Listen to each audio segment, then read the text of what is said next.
ఆంధ్రప్రదేశ్ మాజీ సీఎం కొనిజేటి రోషయ్య 4వ వర్ధంతి సందర్భంగా ప్రముఖులు నివాళులర్పించారు. చీరాలలో వేడుకలు ఘనంగా జరిగాయి. క్లాత్ మార్కెట్ ప్రాంగణంలో రోషయ్య విగ్రహానికి అధికార ప్రతినిధి మధులూరి మహేంద్రనాథ్ నివాళులర్పించారు.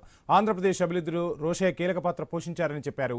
ప్రజాసేవను ధ్యేయంగా పెట్టుకుని ఎన్నో సంక్షేమ కార్యక్రమాలు అమలు చేశారని గుర్తు చేసుకున్నారు.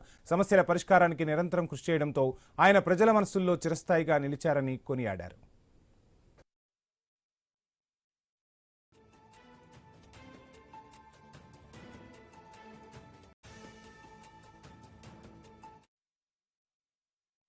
కొనిజేటి రోషయ్య గారికి విగ్రహానికి ఇవాళ ఆయన గుర్తు చేసుకుంటూ వాళ్ళు వచ్చి మేము పూలమాలలు సమర్పించుకొని సందర్భంగా ఇవాళ మేమందరం వచ్చి ఇక్కడికి పూలమాలలు అర్పించి ఆయన గుర్తు చేసుకోవడం జరిగింది. రాష్ట్రంలోనే అలాగే దేశంలోనే హైయెస్ట్ బడ్జెట్ ప్రవేశపెట్టిన వ్యక్తుల్లో కొనిజేటి రోషయ్య గారు మొదటి స్థానంలో ఉంటారు. 12 నుంచి 14 సార్లు ఆయన బడ్జెట్ ప్రవేశపెట్టారు. వాళ్ళ కుటుంబంతో నాకెంతో సన్నిహితం.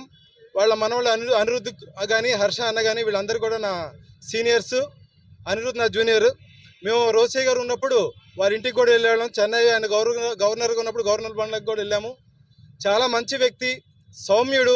ప్రతి ఒక్కళ్ళు ఆయన చూసి ఆయన దగ్గర నుంచి నేర్చుకోవాల్సినవి చాలా ఉన్నాయి. జీవన పరిణామాలు కానీ, మనిషి ఒక జీవితం ఎలా సాగాలి, మనిషి ఒక జీవితంలో ఎలా నిలబడాలనేది కూడా మన రోషయ్య గారిని చూసి అందరం కూడా నడుచుకోవాలని కోరుకుంటున్నాము. ఇవాళ క్లాత్ మార్కెట్ సెంటర్లో కమిటీ సభ్యులు అలాగే మా పార్టీ అందరూ నాయకులు అందరూ వాళ్ళు వచ్చి కొనిజేటి రోషయ్య గారికి పూలమాల అర్పించుకొని ఆ మహానీయుడిని మేమందరం మరొకసారి గుర్తు చేసుకుంటున్నాం.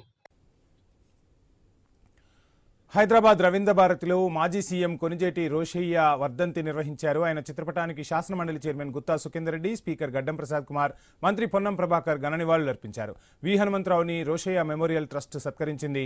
పేద విద్యార్థులకు స్కాలర్షిప్ అందించింది. ఓపికగా ఎలా ఉండాలన్న విషయంలో రోషయ్యను ఆదర్శంగా తీసుకోవాలని నేతలు సూచించారు. ఆయనతో కలిసి పనిచేసిన అనుభవాలను పంచుకున్నారు నేతలు.